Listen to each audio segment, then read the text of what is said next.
Hi there, I'm Champion Trader Kevin Davey, and here's another cringy algo trading video.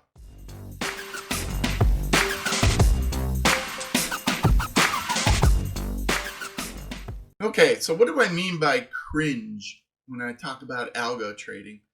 Well, it's things I've seen and things I've done over the years that just make me cringe when people are trying to build strategies. It's just bad things that people do.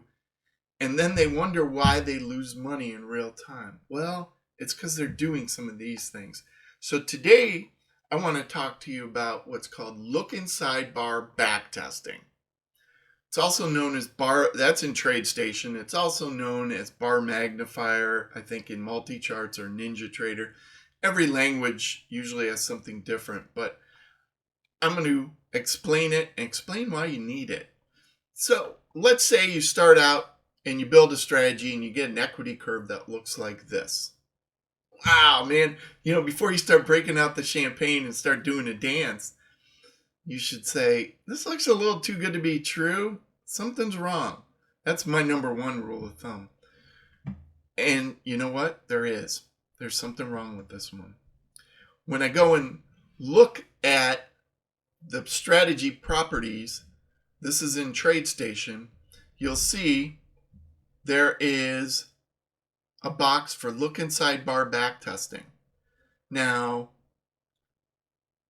I had it checked here, but a lot of times by default, it's not checked. And when it's not checked, it can lead to really bad results. Because once I check it, here's what happens to that same strategy. So the first chart I showed did not have that box checked. This chart, same strategy, had that box checked. So here's a good example of look inside bar backtesting.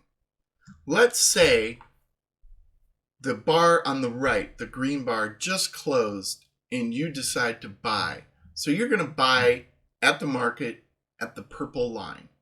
Okay? Pretty simple. And you're going to have a stop loss and a profit target with it. Here's where your profit target would be, the yellow line.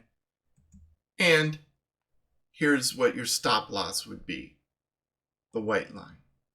Now, let's say the bar looks like this, that next bar that you're in. So you're long, and you can see that both the yellow and the white levels would have been hit. And the problem is, if all you knew were the open, the high, the low, and the close of that bar, you wouldn't know what order that came in. Maybe from the purple line, it went up, hit the yellow line, then went down to where the white line is and made the low of the bar, and then went back up again.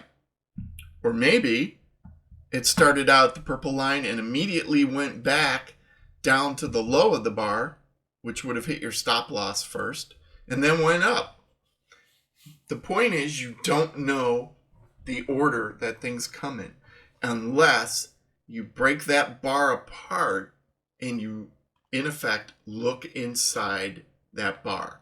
And that's what look inside bar backtesting does. It breaks down that bar into smaller pieces, and then the strategy tester actually will figure out, well, which one was hit first? Was it the yellow line, which is a profitable trade?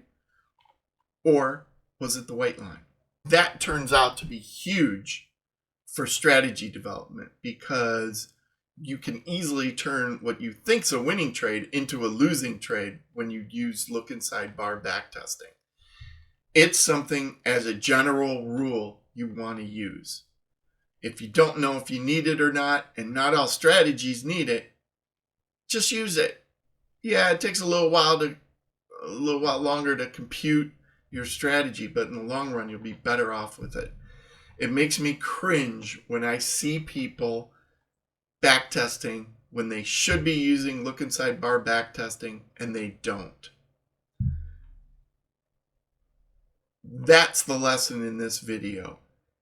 Avoid the cringe. use look inside bar back testing. I'm Champion Chair Kevin Davey. Thanks for joining me.